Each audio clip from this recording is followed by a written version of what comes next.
When Charles Pillay was making plans to build a new house, the Australian resident also thought about ways to make money in his backyard.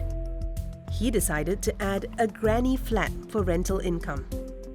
The attraction of granny flats is that they offer what a full-size home would, just on a smaller scale and at a more budget-friendly price. And you have the whole house for yourself. So the layout is kind of a standard two-bedroom granny flat. You enter into there's a front porch, living area down here, to the rather large kitchen dining area, which also affords itself a dine-out patio area as well. When it's ready to be rented out, Charles is hoping to earn between 520 and 550 Australian dollars a week in rent. In Sydney, Australia's most expensive market to rent, the average asking rent for a two-bedroom unit in the city is about 1,150 Australian dollars a week. Charles is hoping that his cheaper offering will make his property more attractive to renters. When we started the process, we were thinking about $400 a week. Again, the rentals have gone up tremendously. So the same type of granny flats are renting for about $520 to $550 a week. So, we're aiming for that same price point, which is not unreasonable. In Australia's current rental market, anything that's rentable is rented. Across the country, about 1/3 of all Australian households rent their home. And amid tight supply, rents have risen rapidly since the pandemic.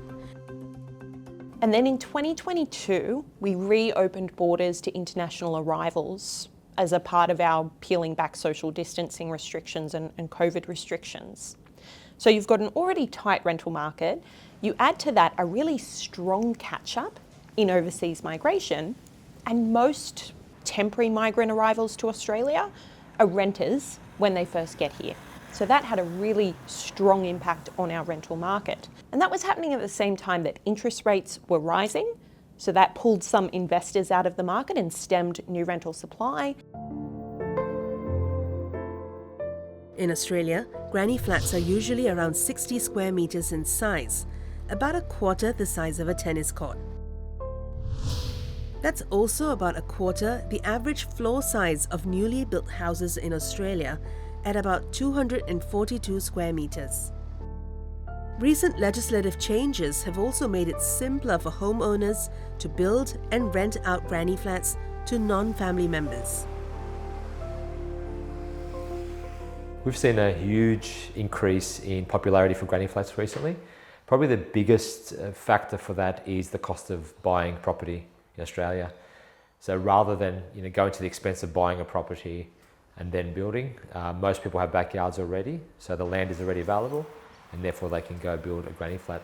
Being a granny flat means it's smaller, it's more affordable, and a lot of people can typically get the funds they need to build a smaller home, whereas trying to borrow, say, $1 million to buy a home is a lot more difficult for most people.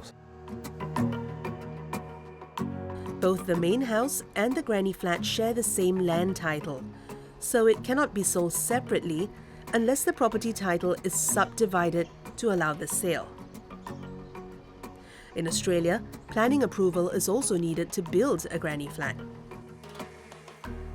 And if you decide to sell, property owners need to beware of additional taxes if they sell their property too soon after building a granny flat.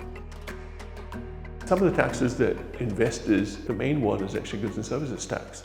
You have to be careful how long you hold a property for before you think to selling it, because on top of your taxes, the usual taxes like capital gains tax and everything else, you might be stuck with the goods and services tax bill because you're selling a partly new property.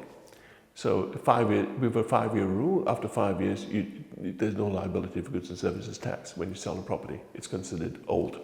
Right, but within the 5 years, there's a sliding scale.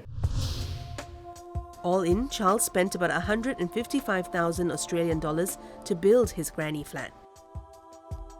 From the rental income that Charles will get, he hopes to be able to break even in the next 10 years. This includes costs such as commissions and taxes.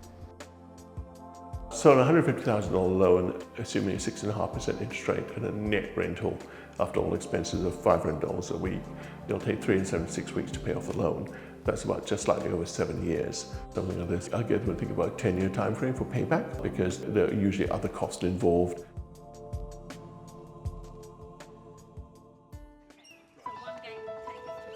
Compared to renting out the 4-bed, 4-bath main house, Charles says returns from the granny flat are likely to be more lucrative. So for the main house, cost about $500,000 to build. The rental there for the $500,000 is about $900 a week, right? The granny flat cost a fraction of that, $150,000, but it's producing half the rent. Financially, it makes more sense to have the granny flat attached. Besides adding an extra income stream from the rent, adding a granny flat could also potentially boost the overall value of a property. It's going to depend a lot based on the quality of the granny flat and the nature of the block. CoreLogic estimates that adding 2 bedrooms and a bathroom to a dwelling could add 32% value to the property, and that's not taking into account the rental income stream that's added as well. For now, Charles is focused on making the space more private so that 2 families can live comfortably side by side. There's several ways to ensure privacy. Good fences make good neighbors, right? So that's one of the key things in it as well is proper fencing. The other thing as well is we've got a fairly wide footpath coming down so that the passageway to the granny flat doesn't feel like you're walking right next to the main house.